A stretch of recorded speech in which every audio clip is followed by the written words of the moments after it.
ঘরোয়া রান্নার রেসিপিতে সকলকে জানাই স্বাগত।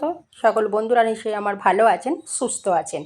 আজ আমি কলার বড়ার রেসিপি নিয়ে চলে এসেছি।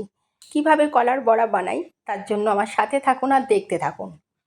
কলার বড়া বানানোর জন্য নিয়ে নিয়েছি 4টে কলা নিয়ে নিয়েছি, লবণ নিয়ে নিয়েছি, ময়দা নিয়ে নিয়েছি, চিনি নিয়েছি আর নিয়েছি চালগুঁড়ি।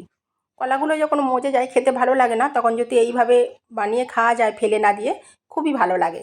একবার এরকমভাবে বানিয়ে খেয়ে দেখবেন, খুবই ভালো লাগবে। আমি কলাগুলোকে ছোটো ছোটো করে এইভাবে কেটে নিয়েছি, মিক্সির মধ্যে মিক্সড করে নেব তাই। আর দিয়ে দিচ্ছি চিনি দিয়ে দিচ্ছি। আমি যে বাটিতে 1 বাটি ময়দা নেব তার হাফ বাটি আমি চিনি দিচ্ছি। মিষ্টিটা আপনাদের নিজেদের মতো পছন্দ মতো দেবেন, কেন কলাগুলো মিষ্টি, এই চিনিটা দিলেই আমার হয়ে যাবে। এটা আমি মিক্সড করে নিলাম। ঠিক এই রকমভাবে মিক্সড করে নিয়েছি। এটা আমি দিয়ে দিলাম অল্প পরিমাণ লবণ। দিয়ে দিচ্ছি 1 বাটি ময়দা। আর দিয়ে দিচ্ছি হাফ বাটি চালের গুঁড়ি। যে বাটির মাপে 1 বাটি ময়দা নেওয়া হয়েছে তার হাফ বাটি চালের গুঁড়ি নিয়ে নিলাম। এটা এখন বেশ ভালো করে আমি মিশিয়ে নেব। এতে কলা আছে, চিনি আছে, লবণ দিয়ে দিলাম আর তার সঙ্গে চাল গুঁড়ি আর ময়দা দিয়ে ভালো করে আমি এখন এটা মিশিয়ে নেব।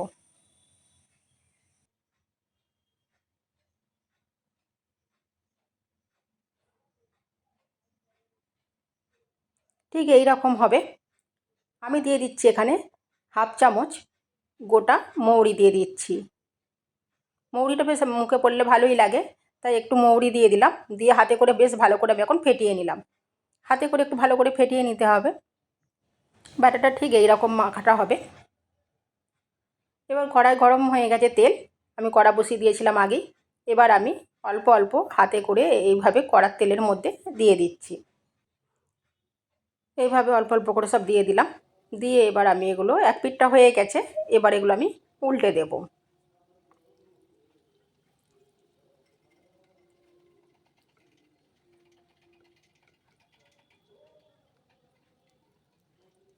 কলা তো সকলের ঘরেই আনা হয়, কিন্তু অনেক সময় মজে যায়, তখন আর খেতে ভালো লাগে না। কিন্তু তখন না ফেলে দিয়ে এইভাবে একবার বানিয়ে খাবেন। ভালো কলাতেও হয়, আর এমনিতে মজে যাওয়া কলাতে আরও বেশি ভালো হয়। এইভাবে বেশ লাল লাল করে ভেজে নিতে হবে। ভাজাটা আমার হয়েই গেছে, লাল লাল হয়ে গেছে ভালোই। এবার আমি এগুলোকে সব তুলে নেব।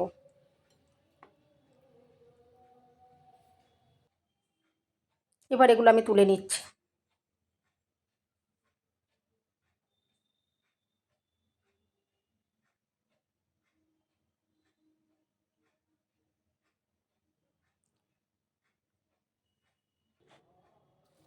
এখন একটু ব্যাটার আছে, সেগুলো আমি আবার এইরমভাবেই দিয়ে দিচ্ছি, হাতে করে একটু একটু করে নিয়ে।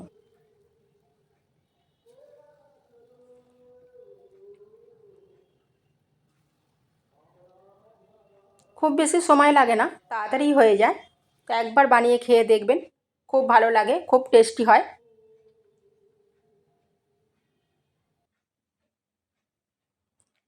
এটা রান্না হয়ে যাওয়ার পর একটুও কলার বড়া বলে বুঝতেই পারবেন না, এত সুন্দর খেতে লাগবে।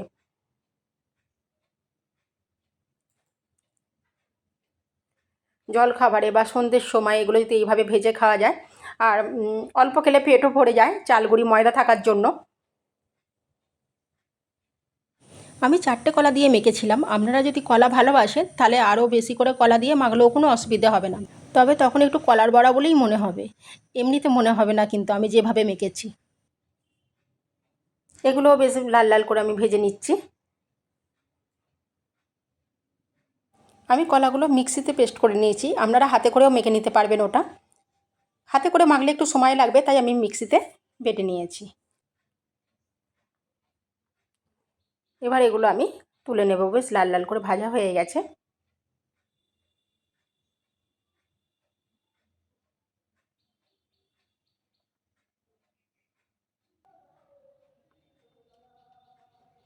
যদি ভালো লাগে প্লিজ একটা সাবস্ক্রাইব করে দেবেন। এইভাবে লাল লাল করে ভেজে আমি বড়াগুলো সব তুলে নিচ্ছি। এত ভালো খেতে হয় কলার বড়াগুলো, না বানালে বুঝতেই পারবেন না।